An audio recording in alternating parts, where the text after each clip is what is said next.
Assalamualaikum warahmatullahi wabarakatuh. Perkenalkan, nama saya Irma Yunita Sari dengan NPM 20.0305.0022 dari kelas 2A PGSD akan menyampaikan materi mengenai pedoman dan pengembangan UKS sebagaimana tugas dari asesmen akhir semester yang diampu oleh Bapak Rasidi, Magister Pendidikan. Yang pertama akan saya jelaskan mengenai bab pertama adalah sejarah perkembangan UKS, yaitu ada 4. Pertama tahun 1956 yaitu kerjasama antara Departemen Kesehatan, Pendidikan, dan Kebudayaan. Tahun kedua yaitu 1970, di mana dibentuk panitia bersama usaha kesehatan sekolah. Tahun 1980 ditingkatkannya menjadi keputusan bersama Menteri Pendidikan dan Kebudayaan tentang pembentukan kelompok usaha kesehatan sekolah. Tahun 1982 ditandatangani Piagam Kerjasama tentang pembentukan kelompok kerja usaha kesehatan sekolah. Kemudian tujuan UKS, yaitu terdiri dari 2. Pertama, tujuan umum, antara lain membina dan meningkatkan kesehatan anak usia sekolah. Yang kedua, membantu meningkatkan mutu pendidikan dan prestasi belajar peserta didik yang tercermin dalam kehidupan perilaku hidup bersih dan sehat yang menciptakan lingkungan yang sehat pula. Kemudian ada pula tujuan khususnya. Pertama, meningkatkan sikap dan keterampilan untuk melaksanakan pola hidup bersih dan sehat. Kedua, meningkatkan hidup bersih dan sehat baik dalam bentuk fisik, non-fisik, mental, maupun sosial. Yang ketiga adalah meningkatkan kemampuan hidup sehat peserta didik. Keempat, yaitu memiliki sikap, keyakinan, serta daya tangkal. Kemudian sasaran UKS ini diberikan kepada warga sekolah yang terdiri dari kepala sekolah, guru, peserta didik, serta pegawai sekolah. Kemudian ada juga ruang lingkup pembinaan UKS terdiri dari pendidikan kesehatan, pelayanan kesehatan, pembinaan lingkungan sekolah sehat. Ada juga langkah-langkah penyelenggaraan UKS yang terdiri dari identifikasi masalah, perencanaan program, skala prioritas program, pelaksanaan program, pengendalian dan pengawasan program, serta monitoring, evaluasi, dan pelaporan sekolah. Kemudian, tim pembina dan pelaksana UKS ini pada setiap tingkat pemerintah diantaranya ada tim pemerintah UKS pusat, provinsi, kabupaten atau kota, kecamatan, serta pelaksanaannya di sekolah. Tugas dan fungsi dari tim pelaksana UKS. Tugasnya meliputi tugas dan fungsi tim pelaksana UKS, pelaksanaan mulai dari menyusun rencana kegiatan, melaksanakan kegiatan, penilaian kegiatan, monitoring, evaluasi, dan pelaporan. Kemudian melaksanakan program TIAS UKS yaitu pendidikan kesehatan, pelayanan kesehatan, pembinaan lingkungan sekolah sehat, menjalin kerjasama dengan orang tua seperti dengan komite sekolah, masyarakat, LSM, pemerhati pendidikan dan kesehatan, serta instansi terkait dalam pelaksanaan UKS, menyiapkan sekolah menjadi sekolah bersih, sehat, aman, serta nyaman, melaksanakan ketaatan usaha dan database kegiatan, menyampaikan laporan pelaksanaan kepada TPUK kecamatan, serta melaksanakan ketataan usaha tim pelaksana UKS atau M. Kemudian, fungsi dari UKSM itu sebagai penanggung jawab dan pelaksana program di sekolah maupun di madrasah yang bertanggung jawab atas pelaksanaan program di sekolah itu berdasarkan prioritas kebutuhan di mana menyiapkan sekolah menjadi sekolah yang melaksanakan program UKS dengan persyaratan mempunyai tim pelaksana UKS, mempunyai guru pembina UKS yang bersertifikat, mempunyai ruang UKS tersendiri, mempunyai kader UKS minimal 10% dari jumlah siswa, mengimplementasikan TIAS UKS, mempunyai papan nama tim pelaksana UKS dengan ukuran yang disesuaikan papan nama lainnya. Kemudian ada juga pembinaan dan pengembangan UKS itu diantaranya pembinaan peserta didik melalui kegiatan kesehatan, pelayanan kesehatan, dan pembinaan lingkungan sekolah sehat, pembinaan tim pelaksana UKS, dan melalui peningkatan jumlah atau kualitas, pendidikan formal, pelatihan, bimbingan teknis, seminar, tukar karya, pengawasan, serta monitoring dan evaluasi. Kemudian, pembinaan sarana dan prasarana itu meliputi ruang UKS, tempat tidur, alat ukur berat badan, alat ukur tinggi badan, termometer, obat-obatan sederhana, serta lainnya.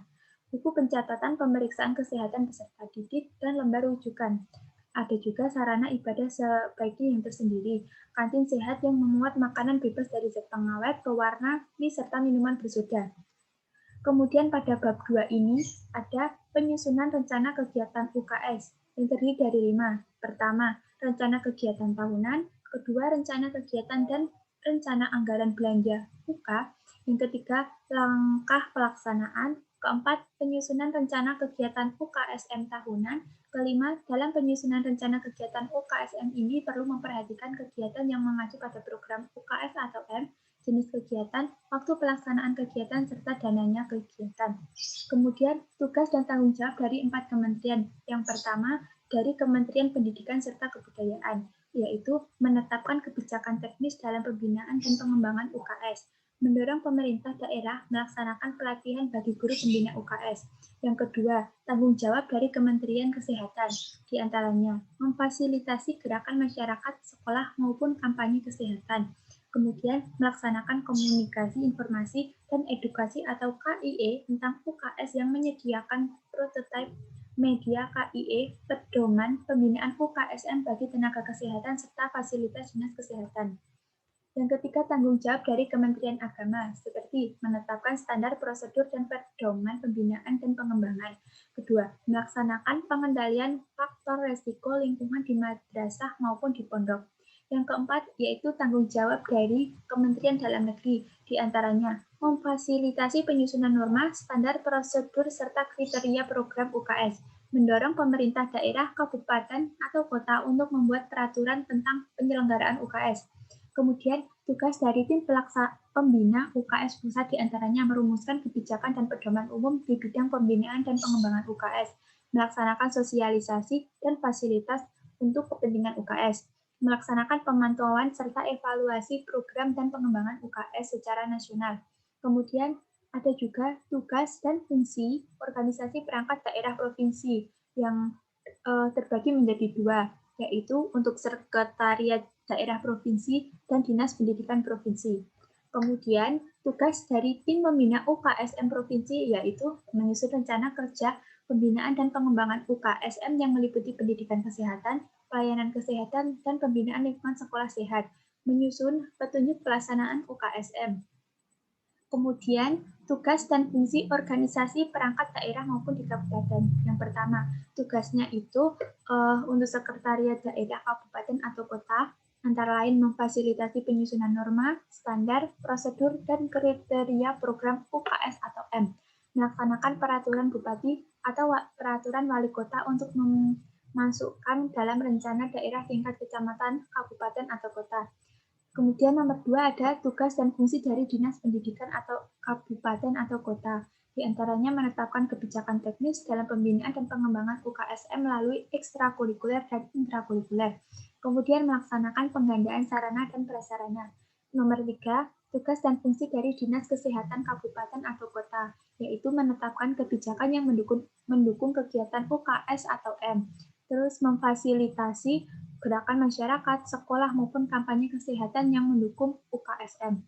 Nomor 4 ada tugas dan fungsi Kanwil Agama Kabupaten atau Kota, yaitu mengembangkan metodologi pendidikan dan pembudayaan perilaku hidup bersih dan sehat melalui pendekatan agama. Kedua, membantu melaksanakan penjaringan kesehatan dan pemeriksaan berkendala di semua madrasah maupun di pondok. Kemudian ada juga tugas dari tim pembina UKSM Kabupaten maupun Kota. Yang pertama, menyusun petunjuk teknis pelaksanaan. Kedua, mensosialisasikan kebijakan pembinaan dan pengembangan UKSM di wilayahnya. Ketiga, melaksanakan pemantauan dan evaluasi pelaksanaan program pembinaan dan pengembangan UKSM.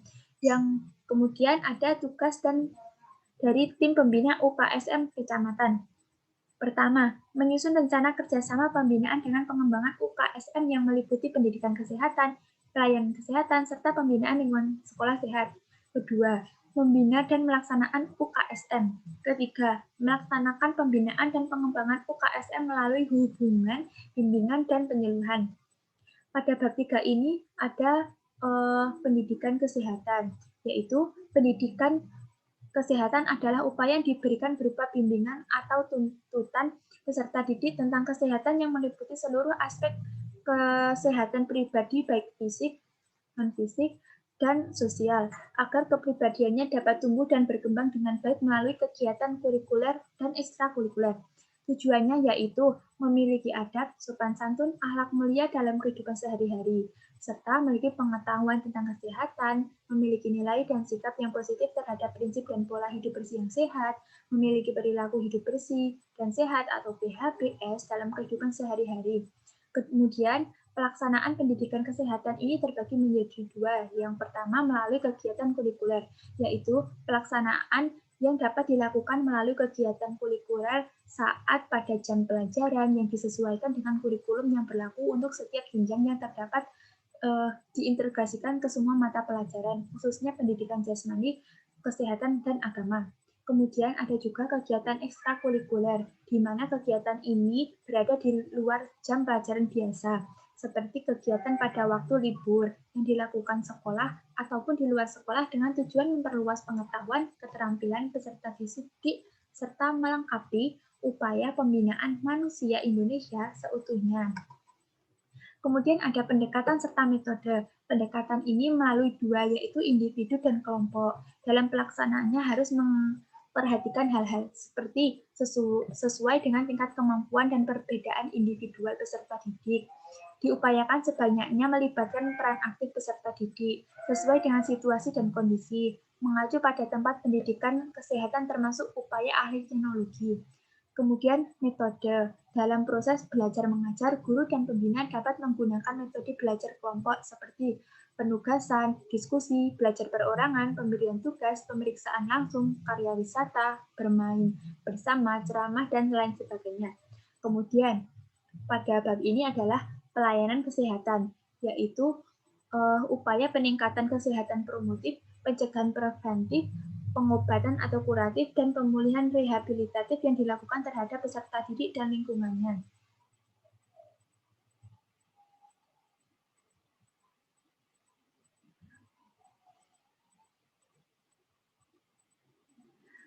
Kemudian, kegiatan ini dapat berubah seperti peningkatan kesehatan promotif, kemudian pencegahan preventif yang dilakukan melalui kegiatan peningkatan daya tahan tubuh, membuat area promosi kesehatan di sekolah. Kemudian tujuannya yaitu meningkatkan kemampuan dan keterampilan melalui tindakan hidup yang sehat, meningkatkan daya tahan tubuh peserta didik terhadap penyakit dan cara pencegahannya, serta menghentikan proses penyakit dan pencegahan komplikasi. Kemudian, tempat pelayanan kesehatan ini berada bisa di sekolah melalui ekstrakurikuler berupa penyuluhan dan latihan. Ada juga di puskesmas dan instansi kesehatan lainnya. Kemudian pelaksanaannya ini, pelaksanaan pelayanan kesehatan bisa diterapkan di kesehatan di puskesmas, pelayanan kesehatan, peserta didik yang perlu dirujuk melalui pendekatan, serta metode. Kemudian pembinaan lingkungan sekolah sehat ini terbagi menjadi 4. Yang pertama lingkungan sekolah, yaitu berupa lingkungan fisik dan lingkungan non-fisik. Kedua lingkungan sekolah sehat, yang terdiri dari lingkungan sekolah yang dapat mendukung tumbuh kembang peserta didik secara optimal. Ketiga, melalui pembinaan lingkungan sekolah sehat seperti lomba kebersihan kelas, lomba kebersihan kelas, lomba sekolah sehat, dan lainnya. Kemudian pelaksanaan pembinaan lingkungan sekolah sehat ini dapat dilakukan oleh kepala sekolah, guru, peserta didik, pegawai, komite sekolah, serta masyarakat. Kemudian pada bab 4 ini saya akan menjelaskan tentang monitoring, yaitu kegiatan yang dilakukan dalam rangka pengawasan, pengontrolan, atau pengambilan terhadap suatu objek kegiatan yang akan, sedang, atau sudah dilaksanakan dengan tujuan mengetahui manfaat maupun keberhasilan dari kegiatan yang telah dilaksanakan, mengetahui kendala serta hambatan dan penyimpangan yang terjadi. Kemudian hasil yang diharapkan ini seperti kegiatan yang kurang sesuai atau penyimpangan dapat melakukan koreksi baik dari perencanaan maupun dari proses. Kemudian, ruang lingkup monitoring ini adalah semua aspek di dalam perencanaan kegiatan di setiap jenjang pendidikan yang sasarannya itu untuk manajemen atau organisasi dalam kegiatan pembinaan dan pengembangan UKS yang dilakukan oleh tim pelaksana UKS seperti guru, kepala sekolah, peserta didik, dan seluruh warga sekolah. Kemudian instrumen monitoring. Kedua adalah evaluasi yang mempunyai tujuan sebagai umpan balik dasar penyempurna program pembinaan dan pengembangan UKS, mengukur keberhasilan seluruh program yang dilaksanakan, mengukur keberhasilan yang dilaksanakan pada awal dan akhir kegiatan. Kemudian sasaran evaluasinya itu untuk siswa, lingkungan sekolah, dan ruang lingkupnya itu adalah perubahan tingkat pengetahuan dan penghayatan. Unsur yang dievaluasi itu meliputi perubahan tingkat pengetahuan, perubahan tingkah laku, dan perubahan keadaan lingkungan. Prinsip-prinsip evaluasi antara lain menyeluruh, berkesinambungan, objektif, dan pedagogis. Cara dan teknik evaluasi ini dapat berupa penilaian yang dilakukan dalam bentuk kualitatif atau kuantitatif sesuai dengan keperluan, sedangkan teknis berupa tes, pengamatan sikap, wawancara, analisis data, penelitian, dan UKS. Kemudian ada juga pelaporan di mana kegiatan melaporkan atau menyampaikan secara tertulis segala kegiatan yang telah dilakukan yang mencakup program pelaksanaan UKS yang dilakukan tim pelaksana UKS ini, yang mempunyai tujuan untuk mengetahui daya guna, hasil guna, dan tepat serta penyimpangan-penyimpangan yang mungkin terjadi. Kemudian sasarannya itu untuk pengelolaan kegiatan, jenis keberhasilan, dan ketidakberhasilan kegiatan, serta upaya pengembangannya yang perlu dilaksanakan. Ketiga adalah waktu. Pelaporan itu terbagi menjadi dua, yaitu laporan tengah tahunan dan laporan tahunan. Kemudian hal-hal yang perlu dilaporkan yaitu seperti kegiatan trias UKS, seperti kemudian dampak pelaksanaan UKS terhadap peserta didik, kemudian pengelolaan UKS, dan yang terakhir adalah alur pelaporan. Kemudian bab yang terakhir adalah bab 6, di mana ada indikator input yang terdiri dari SK tim pelaksana UKS sekolah atau madrasah, rencana kegiatan UKS atau M, rencana anggaran belanja UKS atau M dengan rencana kerja sekolah, rencana anggaran belanja sekolah, peran dan keterlibatan komite sekolah seperti orang tua, peran dan keterlibatan masyarakat dan PKK, peran dan keterlibatan puskesmas, serta peran dan keterlibatan tim pembina UKS atau M kecamatan. Kemudian ada juga indikator output yang terdiri dari terlaksananya trias UKS atau M, terlaksananya program UKS atau M di sekolah ditangani oleh anak, ketersediaan sarana dan prasarana UKS atau M, kemudian ketersediaan air bersih, kemudian ketersediaan kantin sehat yang menerapkan perilaku hidup bersih dan sehat, tempat cuci tangan dengan air mengalir, ketersediaan sabun di kamar mandi dan di tempat cuci tangan, ventilasi dan pencahayaan kelas yang memadai, memiliki kamar mandi serta WC yang cukup jumlahnya. Kemudian ada juga indikator dampak yang meliputi peningkatan perilaku hidup bersih sehat, peningkatan derajat kesehatan peserta didik, peningkatan pengetahuan sikap dan perilaku peserta didik, peningkatan partisipasi masyarakat dan PKK dalam pelaksanaan UKS atau M, serta terwujudnya UKS atau M. Nah,